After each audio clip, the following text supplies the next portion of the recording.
Queen Elizabeth I, the Virgin Queen. We all are so fascinated with the truth behind the myth. We all want to know, was she a virgin? Where did this myth come from? Why the Virgin Queen? And in this video, I want to discuss with you what we know, what we don't know but we can speculate.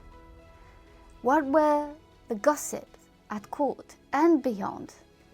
And finally, I want to discuss how the myth of the Virgin Queen actually happened.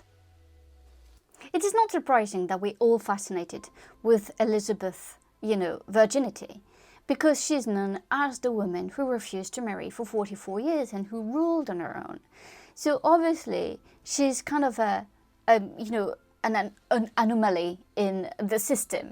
She's a woman who stood up for herself, refused to share power, refused to have children, refused to secure the dynastic line in many ways, right?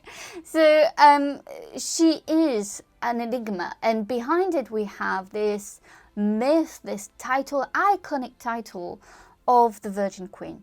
But what is it true and what is not true? Where does this title come from? Why did it happen? But also, what do we know about Elizabeth's personal life? Lots of historians and scholars have worked on it. They spent lots of time looking at the court gossips. That's Carole, Levin, for example, or even Tracy, Borman. You have historians who've paid a lot of attention on the myth of the Virgin Queen, of the propaganda behind it, and that was going to be Doran, or even myself in my own work on Elizabeth and the French. We have historians who are fascinated in finding out the truth. But what is the truth? What do we actually know? What can we speculate? Let's just dive into all of this, because it is quite fascinating to know about this myth around Elizabeth I. She's known as the Virgin Queen. She's always been known as the Virgin Queen. And I believe that she will always be known as the Virgin Queen. Elizabeth is the one who refused to marry, but she's the one who also had favorites. That's what we know. We also know that during her teenage years, something happened. We don't really know what happened. We have evidence, we have people who testified that something inappropriate happened between her and her brother's uncle, Thomas Seymour, who was also married to her stepmother, Catherine Parr, when she was living with him. We have reports of him tickling her inappropriately. We have reports of her gown being shredded into pieces. We have reports of him leaving her bedroom quite early in the morning.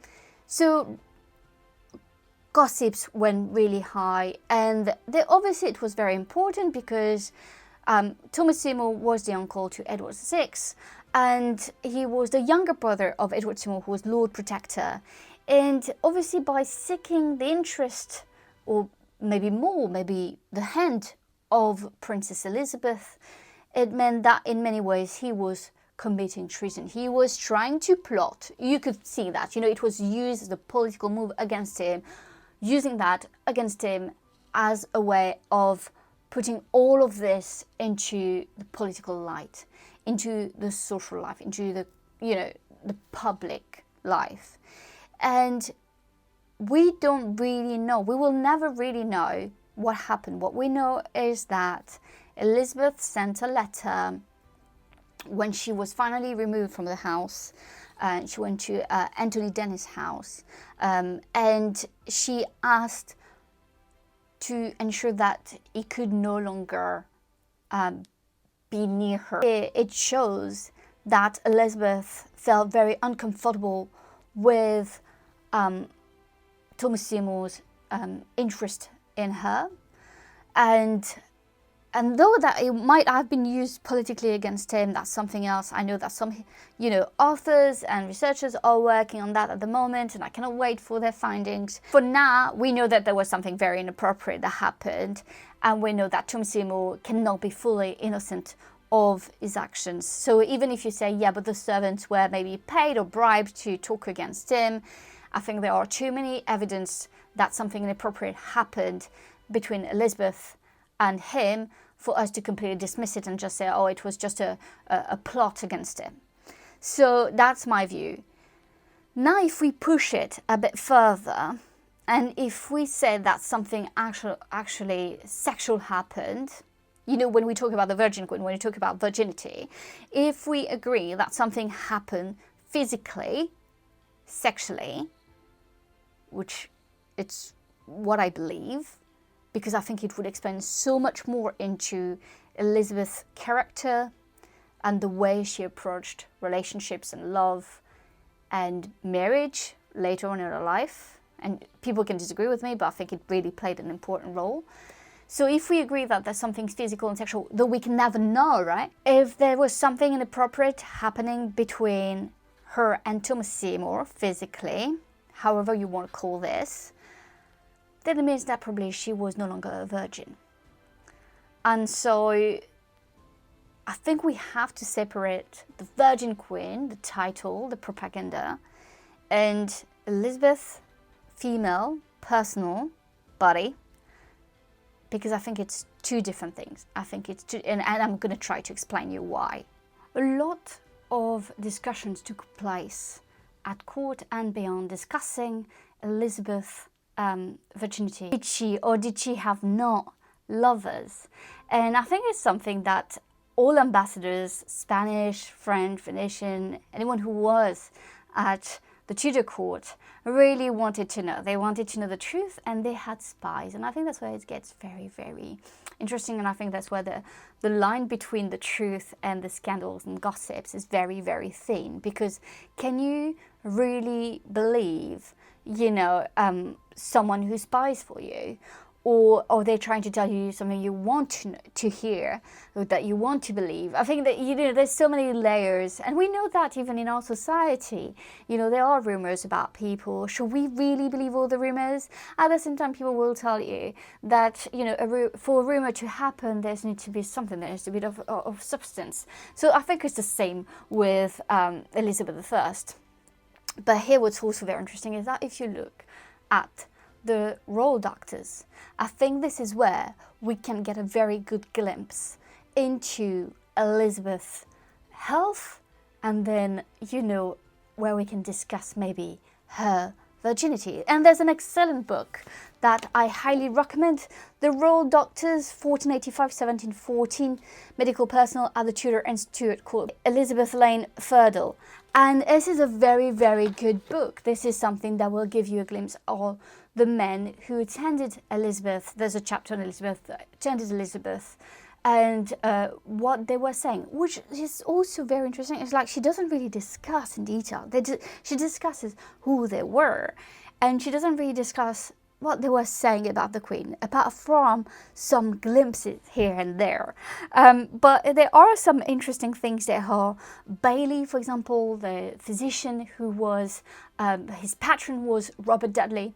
So again, very interesting that the man who was one of Elizabeth's favorite, maybe one of her lovers, was paying this doctor. Though you'll see that he really gets into the medical staff of Elizabeth around 1578. So again, it's when 1578, I'm going to discuss it in details, but it's when the propaganda around the Virgin Queen starts, really. So very, very interesting that you can see these moments and these elements of truth and pieces and puzzles that I can put together and kind of make another story here.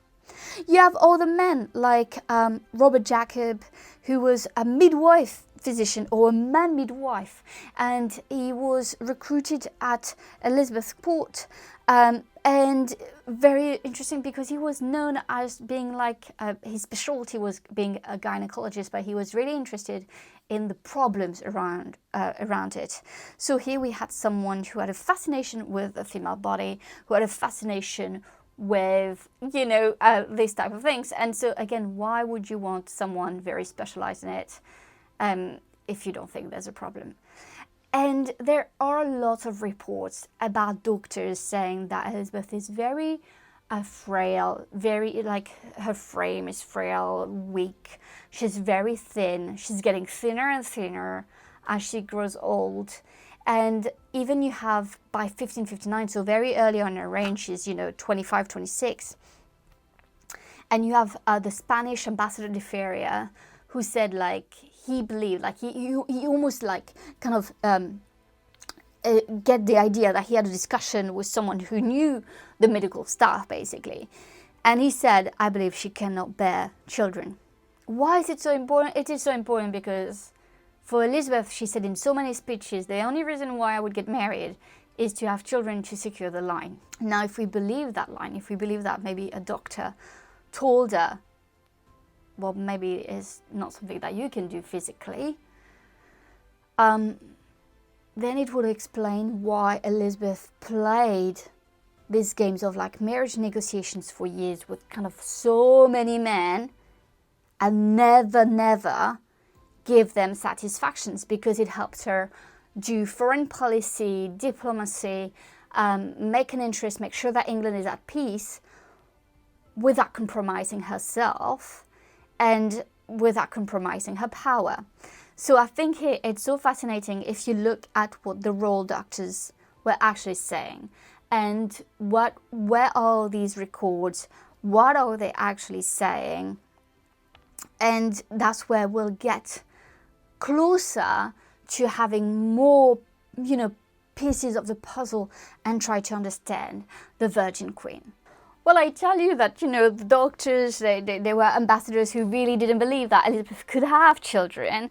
It's also kind of so funny that there were so many gossips around Elizabeth's ability to bear children. In February 1566, in a letter to King Philip, Guzman de Silva, the Spanish ambassador, wrote that the French ambassador, Paul de Foix, informed him that he had been assured by someone in a position to know that the Earl of Leicester had slept with Elizabeth. And you have lots of reports, and it's not just, about gossips. You even have Bertrand Salignac de la Motte-Fénelon, someone who was really devoted to Elizabeth, and I'll make a video about him and her because I think it's a very interesting story. Even him was sometimes saying in his reports, oh, I saw that Leicester left the bedroom quite early in the morning. We know for a fact that La Motte-Fénelon was really trying to get a French and English alliance. He was really trying to really work on a marriage. So for him to report that was not just to have gossips. It was really, I think for me, it was really out of being completely transparent with the royal family.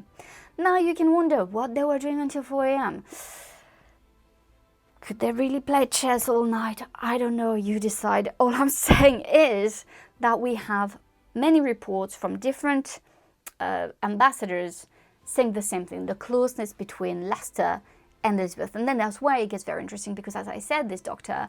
Bailey was, paid by Leicester, and he entered the royal physicians of Elizabeth. He entered the service of Elizabeth in 1578. And I'm going to go into this because it's a very turning point. 1578, 1579, 1580 is a turning point in the myth and the propaganda of the Virgin Queen. Now, when I talk about the propaganda around the Virgin Queen, I do not believe that Elizabeth at first really participated in this propaganda, and I'm going to explain you why.